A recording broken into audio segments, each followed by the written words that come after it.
বাবা আমার এটা আল্লাহর সাহায্য করো না বাবা। বাবা আমি অনেকদিন ধরে কিচ্ছু খাই না বাবা, এই পৃথিবীতে আমার কেউ নেই বাবা।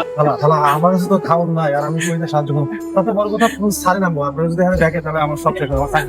খালা জান না খালা, আমার একটু সাহায্য করো বাবা, বেশি না, একটু 10 টাকা দিয়ে একটা রুটি খাবো বাবা। খালা আমার কাছে টাকা নেই না, আপনি যান খালা, মালিকের দেখলে সমস্যা নাই। খালাটা ভালো, খালা খালা খালা যান খালা খালা যান। আসসালামু আলাইকুম। ওয়ালাইকুম সালাম। কি ব্যাপার, এই মহিলাটা এখানে কি করছে? আর এটা কে? মানে স্যার কোকিং নেই, আমার তো সাহায্য চাইতে ছিল। অনেক কদিন ধরে কিছু খাই নাই, তো আমার কাছে কিছু নাই স্যার, এই জন্য তারাই। ও আচ্ছা আচ্ছা, তুমি এক কাজ করো, আমার গাড়িতে এক প্যাকেট বিরিয়ানি আছে, তুমি এক প্যাকেট বিরিয়ানি এনে অনেক খেতে যাও। আচ্ছা আচ্ছা ঠিক আছে।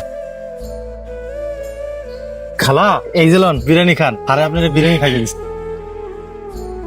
স্যার।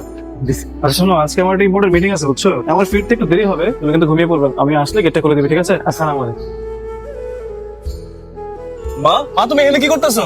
তুমি এগুলো কি খাইতেছো মা? তুমি এখানে কেন? মা তুমি আমার চিনতে পারো না? আরে আমি রাজু, তোমার ছেলে। বাবা তুই এতদিন কইছিলি বাবা, আমি তোর অনেক জায়গায় করছি, কোথাও পাই নাই বাবা, কোথাও পাই নাই, কইছিলি তুই। মা আমিও তোমার অনেক খুশি, তোমার আমি কোথাও খুঁজে পাই নাই, তোমার আজকে পাইছি, ভালো হয়েছে মা। দেও মা, এটা আমার বাড়ি, আমার এত বড় বাড়ি, আমার বাড়ি তোমার থাকার মতো কেউ নাই, আমি তোমার পাইছি মা, খুব ভালো হয়েছে। তুমি আটা বাড়ি যাও মা।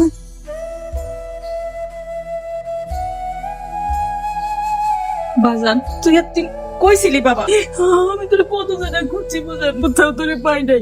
মার কথা কি তোর একটুকু মনে পড়ে নাই বাবা? একটুকু মনে পড়ে নাই? তখন আমি তোর খুঁজতাম, মানুষে অনেক খারাপ খারাপ কথা কথা বাবা, অনেক অপমান করছে আমারে, কিন্তু তাও আমি মনে কোনো কিছু করি নাই। কারণ কি আমার বিশ্বাস ছিল আমি তোর একদিন একদিন খুঁজে পাবো বাবা, খুঁজে পাবো। তুমি জানো মা, আমি তোমার সব জায়গায় খোঁজ, ওই বাড়িতে যাই আমি দিনের পর দিন তোমার খোঁজ দিয়েছি, কিন্তু কেউ তোমার খোঁজ করতে পারে নাই। আমি তোমার অনেক খুঁজছি মা, আমি আল্লাহর কাছে সবসময় দোয়া করছি যাতে আল্লাহ তোমার আমার কাছে ফিরে আসে। আল্লাহর কি খেলা, আজকে আল্লাহ খাওয়ানোর লেগে তোমার আমার বাড়িতে পাঠাইছি। জানো মা, এই পুরোটা বাড়ির মালিক আমি, আমার এতগুলো ফ্ল্যাট, এতগুলো রুম, আমার এই বাড়িতে থাকানোর মতো কোনো মানুষ নাই মা, পুরো বাড়িতে আমি একা থাকি। আল্লাহ আমার ডাক শুনছে মা, লেগে আল্লাহ তোমার ফিরে দিচ্ছে। আমি আল্লাহ তোমার লাখ লাখ শুকরিয়া, আমি তোমার অনেক খুঁজছি মা, অনেক খুঁজছি।